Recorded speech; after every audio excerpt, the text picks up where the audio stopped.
शिक्षकों को बोर्ड पे होना चाहिए था, लेकिन शिक्षक रोड पर है।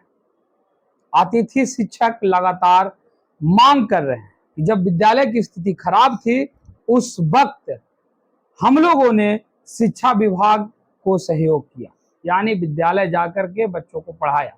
6 साल तक के मैंने सेवा दी और अब दूध में पड़े मक्खी की तरह निकाल कर फेंक दिया है, जबकि कोर्ट से आदेश भी आ गया है, लेकिन शिक्षा विभाग कह रही है कि विचार किया जाएगा। इसी मुद्दे पे बात करेंगे। हमारे साथ मौजूद हैं पूर्व आईपीएस अधिकारी अमिताभ दास सर। सर, कैसे देख रहे हैं सर, अतिथि शिक्षक भी अब परेशान है, सड़कों पर है। नहीं, ये तो अतिथि शिक्षकों के साथ बहुत बड़ा अन्याय हो रहा है, नाइंसाफी हो रही है।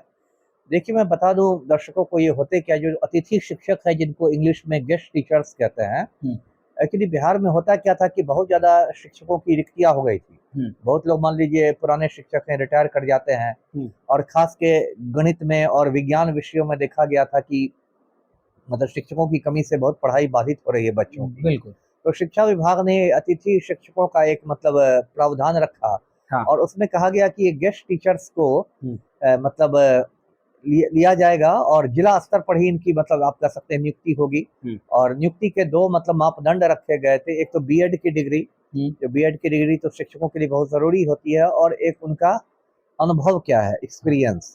और इन दो के आधार पर अतिथि शिक्षकों की बहाली हुई। जैसा उन्होंने कहा कि कई साल तक उन्होंने सेवाएं दी, और अतिथि शिक्षकों को जो वेतन मिलता था वो जो अस्थायी शिक्षक है उनके मुताबिक तो कम मिलता था। लेकिन बिहार में इतनी बेरोजगारी है कि फिर भी लोग दाल रोटी के लिए ज्वाइन कर ही लेते हैं। और अतिथि शिक्षकों ने एक समय बड़ा काम भी किया। जो शिक्षा विभाग में रिक्तियां थी तो इन लोगों ने मतलब उसको संभाल के रखा, ऐसा नहीं कि खत्म होने दी शिक्षा। अब जब बहुत सारे शिक्षकों की बहाली हो गई है नियमित रूप से, मान लीजिए बीपीएससी के तरह से TRE 1, TRE 2, TRE 3 करके फिर TRE 4 की बात हो रही है, तब जैसा आपने कहा कि इनको दूध की मक्खी की तरह निकाल कर फेंक दिया गया। मतलब ये सरकार की यूज एंड थ्रो की नीति हो गई। कि काम लिया और उसके बाद फिर जब मतलब निकल गया तो जानते नहीं।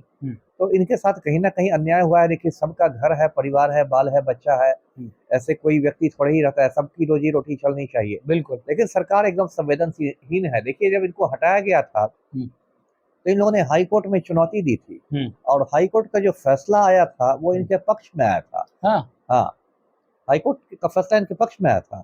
और हाई कोर्ट ने कहा था कि जिनकी नियुक्ति मतलब राज्यपाल के द्वारा की गई थी, मतलब राज्यपाल के, उनको आप एक कार्यकारी आदेश से नहीं हटा सकते हैं।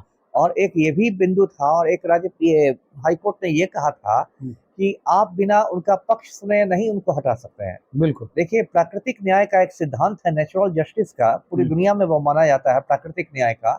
यदि आप किसी के विरोध में कुछ कर रहे हैं तो पहले आप उसका पक्ष भी सुन लीजिए, है ना, ऐसा नहीं कि एक तरफा कर दीजिए। तो इस पर भी हाई कोर्ट ने मतलब आपत्ति की कि राज्य सरकार ने अतिथि शिक्षकों का बिना पक्ष सुने उनको मतलब पद मुक्त कर दिया, सेवा से मुक्त कर दिया। अब मेरी समझ में नहीं आ रहा है कि बिहार में कैसी अराजक स्थिति है कि हाई कोर्ट के इसके बाद भी इनका योगदान नहीं कराया जा रहा है। और तो ये तो देखिए पूरी तरह, एक मिनट, ये पूरी तरह एक तरह से अवमानना का मुद्दा बनता है। मतलब कंटेम्प्ट ऑफ कोर्ट। मान लीजिए माननीय उच्च न्यायालय ने कोई आदेश दिया है तो वो तो राज्य सरकार पर बाध्यकारी है, बिल्कुल बाइंडिंग है। अगर राज्य सरकार उससे संतुष्ट नहीं है तो राज्य सरकार सुप्रीम कोर्ट में अपील करे। और अपील करने की भी एक समय सीमा होती है। आप 90 दिन के भीतर अपील कर सकते हैं। ऐसा थोड़े है कि आप 5 साल तक झाल बजाते रहिए और तब अपील कर दीजिए। तो ये एक तरह से अराजक स्थिति दिखाती है। मैं अतिथि शिक्षकों को यही बताऊंगा कि देखिए, मैं आप उनके साथ बिल्कुल मतलब चट्टान की तरह खड़ा हूं। उनका जो भी पक्ष है बिल्कुल सही है। आपने 6 साल तक आपने सेवाएं दी हैं तो आपको हटाने का हक नहीं है। और ये राज्य सरकार माफिया के सामने नतमस्तक है और अतिथि शिक्षकों की सुनते नहीं। एक तो उनको राज्य सरकार को दंडित करना चाहिए। अब 3.5 महीने बाद चुनाव होने हैं तो पलटू राम की खटिया खड़ी कर देनी चाहिए। और दूसरी कि उनको कानूनी लड़ाई लड़नी चाहिए, किसी अच्छे वकील को रखकर उनको इस मामले में एक अवमानना वाद, यानी कि MJC जिसको कहते हैं, कंटेम्प्ट ऑफ कोर्ट का मामला हाई कोर्ट में डालना चाहिए। देखिए, मेरा अनुभव है और सब लोग जानते हैं, जो सरकार होती है ना, लात का भूत होती है, बात से नहीं मानती है। यदि आप सोचेंगे कि सरकार से हम मतलब गुहार लगाते रहें और सरकार आपको राहत दे दे तो ये सब बेवकूफ़ी है। आप गर्दनी बाग में बैठे रहिएगा, लू में मर जाइएगा, प्यास से मर जाइएगा, कोई सरकार का नुमाइंदा झांकने नहीं आएगा।